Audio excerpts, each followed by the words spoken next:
the level of violence used was completely disproportionate. This robbery did not require the use of knives.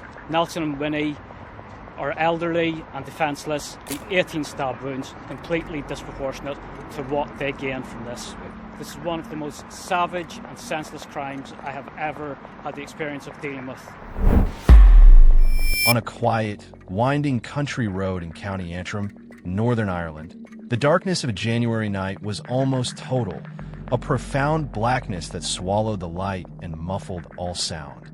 For most, this area is a portrait of rural peace, a simple network of roads connecting small, tight-knit communities where everyone knows their neighbors. But on this particular night, the Caddy Road near Randallstown will be stripped of its tranquility, becoming the setting for a crime of shocking and unforgettable brutality. It was a crime born from the ugliest corners of human nature, desperation and greed, and it would not only claim the life of a hard-working and beloved family man, but also unravel a dark web of violence hiding just beneath the surface of a seemingly peaceful town. This is the story of Wing Fu Nelson Cheung and the complex, meticulous police investigation that sought justice for his brutal and utterly senseless murder. What do you think is the scariest thing about a crime like this? Is it the violence itself, or the fact that it can happen anywhere, at any time? Let me know your initial thoughts in the comments. For years, Nelson Cheung and his wife, Winnie, followed the same unwavering routine, a ritual that marked the end of their long working day. After a full night of serving the community at their popular Chinese takeaway in Randallstown, they would lock up, get in their car, and begin the familiar 10-mile drive home. Just after midnight on January 8th, 2015, that comforting routine was shattered forever. As Winnie navigated the dark country roads, she became aware of a car behind them. At first, it was just a pair of lights, but they grew closer, more insistent, a persistent glare in her rearview mirror that felt unnervingly predatory. Her heart began to pound. Then, with terrifying speed, their car was violently rammed from behind, the impact sending them careening off the narrow road and bringing them to a jarring, chaotic halt. In an instant, the deep peace of the Irish countryside was replaced by the raw, heart-stopping terror of a meticulously planned ambush.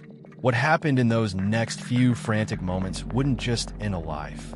It would expose the horrifying lengths some people will go to just to settle a debt. Think about that moment of impact. The sudden violence, the confusion, the fear. It's a nightmare scenario. If you find this story compelling, please consider liking this video to help us share these important accounts. A life of hard work. Wing Fu Cheung, known affectionately to everyone in Randallstown as Nelson, was the embodiment of a local success story.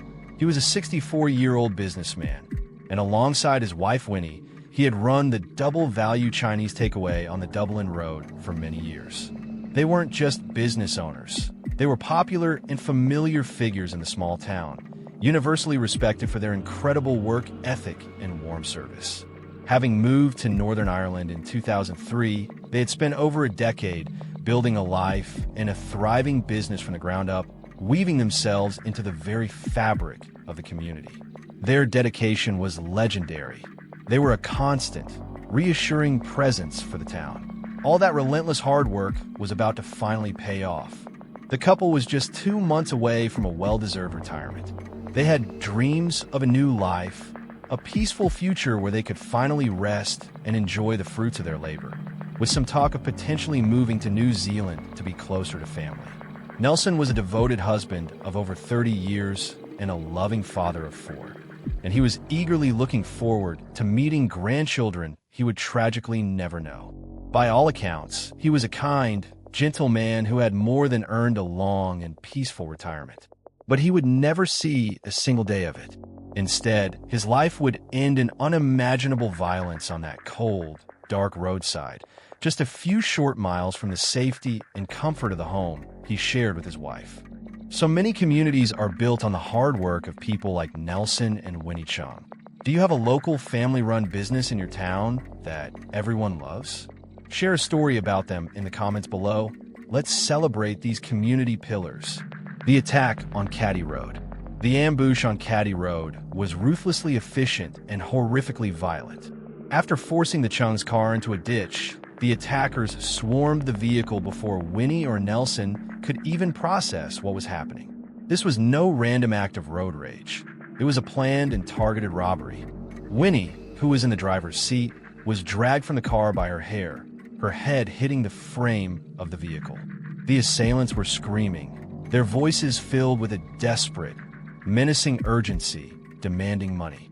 When Nelson, seeing his wife being assaulted, instinctively tried to protect her and confront the attackers, he was pulled from the passenger seat and met with a horrifying explosion of violence. He was stabbed 18 times in what police would later describe as a savage and vicious attack. The wounds were catastrophic, a frenzy of blows that struck his lung, liver, and jugular vein. In the midst of this chaos, Winnie was also attacked, suffering a deep stab wound to her hand as she tried to fend them off, an injury that would sever an artery and prove to be life-changing. The gang, their objective complete, grabbed her handbag, which contained around 200 pounds, an iPhone, an iPad, and bank cards. They then vanished back into the night, leaving behind a scene of unimaginable horror and devastation. Injured, bleeding, and in a state of profound shock, Winnie's first and only thought was for her husband. She desperately tried to help him, cradling him in her arms on the cold, damp ground. Realizing the gravity of his injuries, she then ran to nearby houses, frantically banging on doors, her cries for help piercing the night's silence. But it was too late. When paramedics finally arrived, they couldn't find a pulse.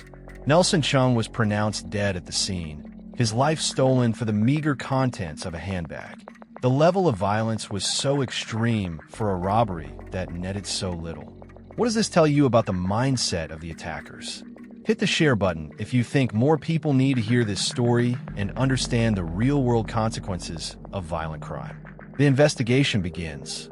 Detectives from the Police Service of Northern Ireland, PSNI, arrived to what one seasoned officer would later call one of the most vicious attacks he had ever encountered in his long career. The scene on Caddy Road told a story of extreme, almost incomprehensible violence. It was immediately obvious this was no car accident. A full-scale murder inquiry, codenamed Operation Maytruck, was launched, and the investigation started with the most fundamental questions about the victims themselves. Who would possibly want to harm the Cheungs? They were hardworking, well-liked, and had no known enemies. The motive appeared to be robbery, but the sheer level of violence was, as police noted, completely disproportionate to what was stolen. Investigators began the painstaking work of reconstructing the couple's final hours. They knew the Cheungs left their takeaway, the double value, shortly after midnight, just as they did every night. The key was figuring out how the attackers knew their exact route and their precise routine. This suggested a disturbing level of premeditation. Police made an urgent appeal to the public for any information, as the local community was left in a state of profound shock and fear. Randallstown was a place where people felt safe, and this brutal attack on one of their own shattered that sense of security. In the initial days, several arrests were made as police cast a wide net, but the core of the conspiracy remained hidden in shadows. The question that haunted investigators wasn't just who did this, but why. Why did a simple robbery escalate into such a merciless and cruel act of murder? The first 48 hours of a murder investigation are often the most critical. If you were a detective on this case, what would have been your very first move at the crime scene? Let's discuss in the comments. A web of greed and desperation. To truly understand the unhinged motive behind this brutal crime, investigators had to look beyond the victims and peer into the dark underbelly of the local drug scene. The driving force behind this savage robbery wasn't a personal grudge against Nelson Cheung. It was a desperate, all-consuming need for cash to pay off a drug debt owed to paramilitaries.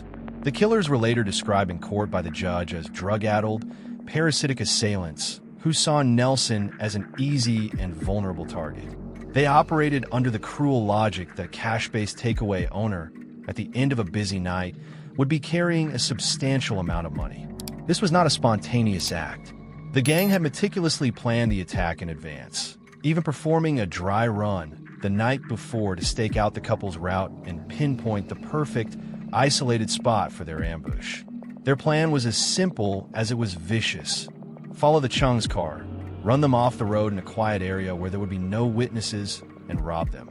The two main perpetrators who carried out the physical attack, Virgilio Correa and Christopher Menal, were consumed by their own desperation. Fueled by drug addiction and facing violent threats over their debts, they created a volatile situation where a robbery could, and did, escalate into a frenzied murder in a heartbeat.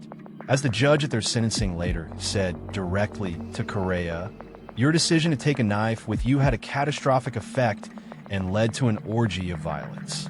This case highlights a tragic link between drug abuse and violent crime.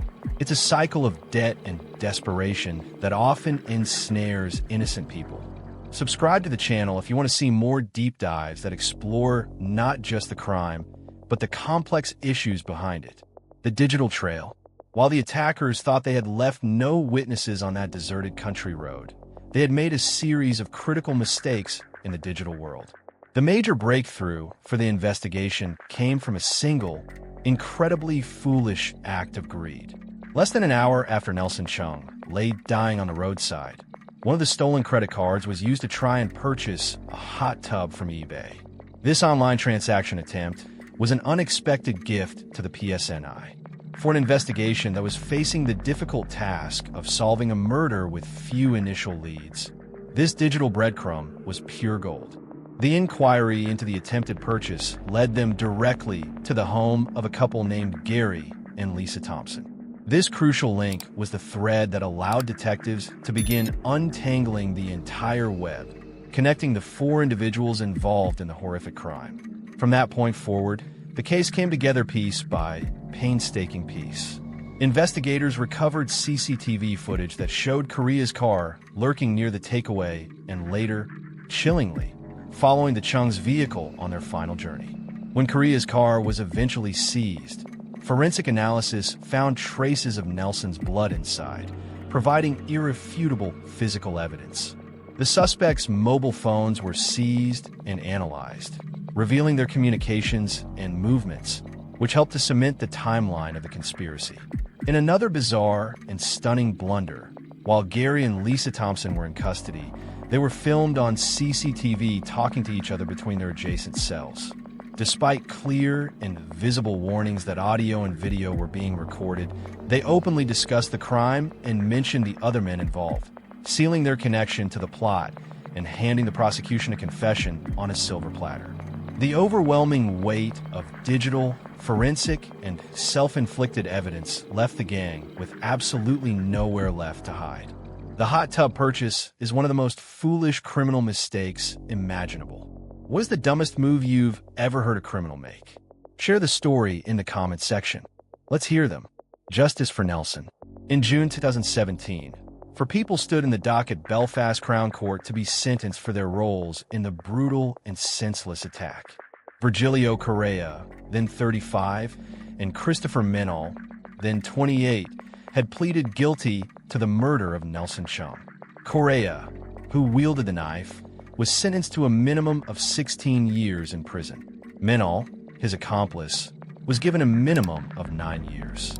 Both also received concurrent 12-year sentences for wounding Mrs. Cheung and for robbery. Gary Thompson, 34, who admitted to robbery and assisting the offenders, was sentenced to 7 years in prison. His partner, Lisa Thompson, 35, received a 2-year suspended sentence for handling stolen goods and assisting offenders, meaning she would not serve immediate jail time. During the emotional sentencing hearing, the court heard a heart-wrenching victim impact statement from Nelson's daughter. "It breaks my heart to think that he never even got the chance to lay in his warm bed at home again," she wrote. "He was stabbed and bled to death in a roadside ditch in the dark, cold night, in fear and panic." She spoke of the future her father was robbed of him never getting to walk her down the aisle at her wedding or meet his grandchildren. Instead, she was left with haunting images, robbed of the happy memories.